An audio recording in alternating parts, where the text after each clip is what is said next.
नमस्कार दोस्तों, हमारी आज की कहानी का नाम है थप्पड़। रात के 9 बज चुके थे।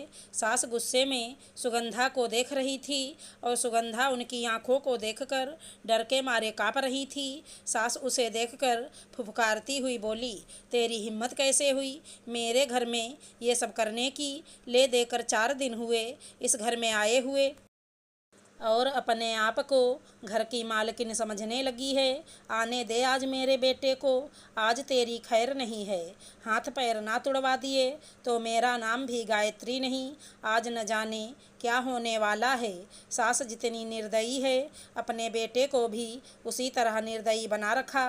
हर नई नवेली दुल्हन को अपने पति का इंतजार होता है, पर सुगंधा, उसे तो अपने पति राकेश का इंतजार बिल्कुल भी नहीं होता था, क्योंकि उसे तो उससे डर लगता था। मन ही मन मन्नत मांग रही थी कि आज पति घर ही ना आए, लेकिन जब तक पति घर नहीं आएगा तब तक सासू माँ उसे खाना भी नहीं देंगी। इतनी निर्दयी औरत हैं कि रसोई को भी ताला लगा कर रखा है। आखिर ऐसा क्या हुआ था कि गायत्री जी उसे इस कदर डांट रही थी? और आखिर राकेश का ऐसा क्या स्वभाव था कि अभी नई नवेली दुल्हन होने के बावजूद भी सुगंधा को अपने पति का बिल्कुल भी इंतजार नहीं था? चलिए जानते हैं सुगंधा के बारे में। सुगंधा की शादी राकेश से 4 महीने पहले ही हुई थी। माता पिता तो थे नहीं। ग्रेजुएशन पूरा होते ही चाचा चाची ने ही उसकी शादी करवाई थी और फिर अपनी जिम्मेदारियों की इतश्री कर ली थी।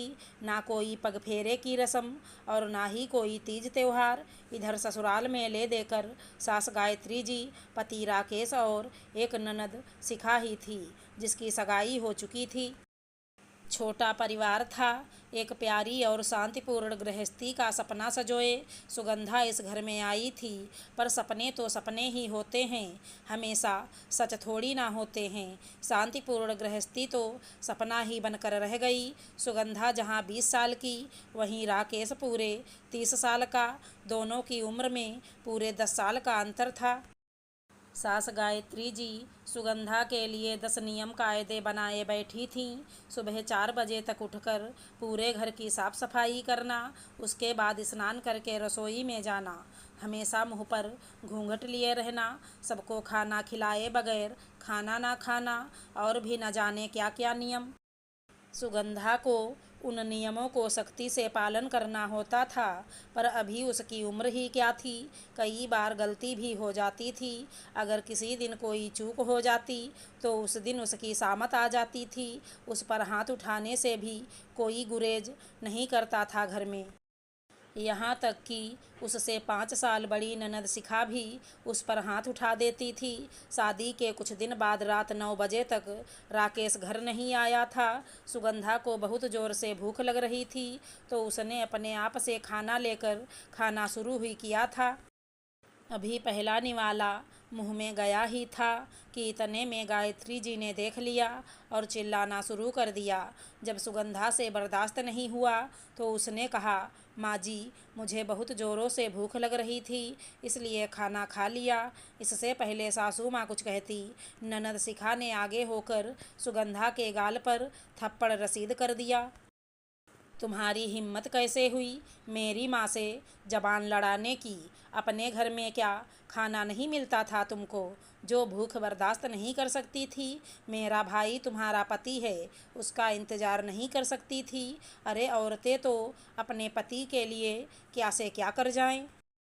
इतने में सासू माँ भी बीच में ही बोली, रहने दे शिखा, क्या संस्कार सिखा रही है इसे?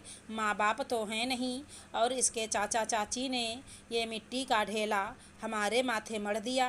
रहने दे तू, मैं ही रसोई को ताला लगा देती हूँ। ना रहेगा बांस, ना बजेगी बांसुरी, अपने आप ही एक तरफ चुपचाप बैठ जाएगी। कहते हुए सासू माँ ने वो लगी हुई थाली भी रसोई में ले जाकर रख दी और रसोई को ताला लगा दिया। सुगंधा आंखों में आंसू लिए देखती ही रह गई। 2 घंटे बाद राकेश घर आया। तब गायत्री जी और शिखा नमक मिर्च लगाकर उसके सामने बात को परोसा, और वो माँ का भक्त वो तो इतना गुस्से में आ गया कि उसने भी जाकर सुगंधा के गाल पर थप्पड़ लगा दिया। उस दिन उसे खाना तक नहीं मिला। दूसरे दिन सुगंधा शाम का खाना बनाकर सास और ननद को खाना खिला रही थी। दोनों बाहर हाल में बैठकर खाना खा रही थी। वही सुगंधा गरम गरम रोटियां सेक कर दोनों को परोस रही थी। आज सुबह सासू माँ ने सिर्फ 2 ही रोटी खाने को दी थी। इस कारण से सुगंधा को बहुत ज़ोर से भूख लग रही थी। पर राकेश तो 10 बजे से पहले आने से रहा। सुगंधा से बिल्कुल भी भूख बर्दाश्त नहीं हो रही थी। इससे पहले कि सासू माँ और शिखा खाना खाकर रसोई को ताला लगा दें, उसने फटाफट से एक रोटी अपने पल्ले में बांधकर अपने कमर में खोस ली। जब माँ बेटी का खाना हो गया तो उन्होंने सुगंधा को रसोई से बाहर कर ताला लगा दिया। सुगंधा अपने कमरे में आ गई। इधर सासू माँ और शिखा अपने कमरे में आराम करने चली गईं। जब सुगंधा को लगा कि अब माहौल सही है तो उसने अपने कमर में बंधी रोटी को निकालकर रोल करके खाना शुरू कर दिया। रोटी खाते खाते उसकी आंखों में आंसू भी बहे जा रहे थे। स्वाभिमान इस चीज़ की गवाही नहीं दे रहा था, पर क्या करे वो भी समझ में नहीं आ रहा था। उसी समय सासू माँ किसी काम से उस तरफ आईं और उन्होंने सुगंधा को रोटी खाते देख लिया। बस फिर क्या था, हंगामा शुरू हो गया और सुगंधा अब यहीं इंतज़ार कर रही थी कि राकेश घर ही ना आए। अब पता नहीं आज वो क्या करेगा। उस दिन इन सब के सामने रोटी लेकर खाई थी तो थप्पड़ मार दिया, पर आज तो रोटी की चोरी की थी। थोड़ी देर बाद राकेश घर आया तो सुगंधा का दिल जोरों से धड़क रहा था, माथे पर पसीना आ रहा था। अचानक राकेश की जोरदार आवाज़ आई, सुगंधा बाहर आओ। सुगंधा डरती कांपती बाहर आई। देखा तो सासू माँ अभी भी नागिन की तरह फुंकार रही थी। शिखा कुटिल मुस्कान के साथ उसकी तरफ देख रही थी और राकेश उसकी आंखें तो गुस्से में लाल हो रखी थी। जैसे ही उसने सुगंधा को अपने सामने देखा, उसने उसके बालों को पकड़कर खींचा और धक्का देकर नीचे गिरा दिया। सुगंधा की बहुत ज़ोर से चीख निकल गई, तेरी इतनी हिम्मत की अपने ही घर में चोरी करती है, रुक तुझे तो मैं आज बताता हूँ। कहते कहते राकेश ने अपनी बेल्ट निकाली और सुगंधा को मारना शुरू कर दिया। सुगंधा हाथ जोड़ती रही, लेकिन ना उसे तरस आया ना ही उस घर की औरतों को। आखिर जब राकेश नहीं रुका तो सुगंधा उसे धक्का मारकर दौड़ती हुई घर के बाहर निकल गई। अरे पकड़ इसे, बाहर कहाँ जा रही है? गायत्री जी ने कहा तो राकेश ने जवाब दिया, जाने दो माँ, कौन से उसके मायके वाले बैठे हैं जो उसे घर में बिठा लेंगे। अपने आप ही घूम फिर कर वापस आ जाएगी। तुम फटाफट मेरा खाना लगाओ, मुझे भूख लग रही है। राकेश की बात मानकर गायत्री जी ने राकेश का खाना लगा दिया और राकेश खाना खाने बैठ गया। पर सुगंधा की सुध बुध किसी ने नहीं ली। आखिर थोड़ी देर बाद सुगंधा वापस आई।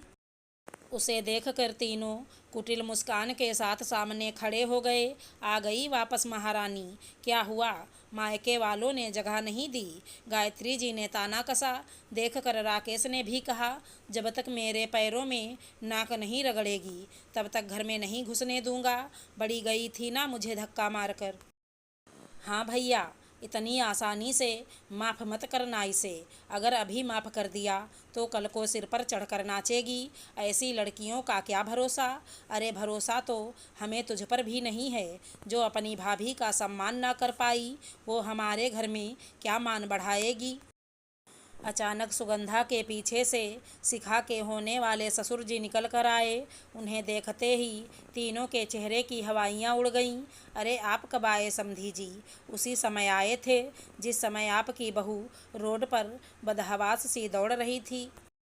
अच्छा हुआ हमें आप लोगों का चेहरा अभी से पता चल गया, वरना हमारा घर तो बर्बाद हो जाता अगर ऐसी बहू हमारे घर आ जाती। नहीं नहीं, कुछ गलत फहमी है पापा जी, मैं आपको समझाती हूँ, आप अंदर तो आइए। ससुर जी ने कहा। कौन से पापा जी? कैसे पापा जी? माफ़ करो, हम तो तुमसे कोई रिश्ता नहीं जोड़ना चाहते।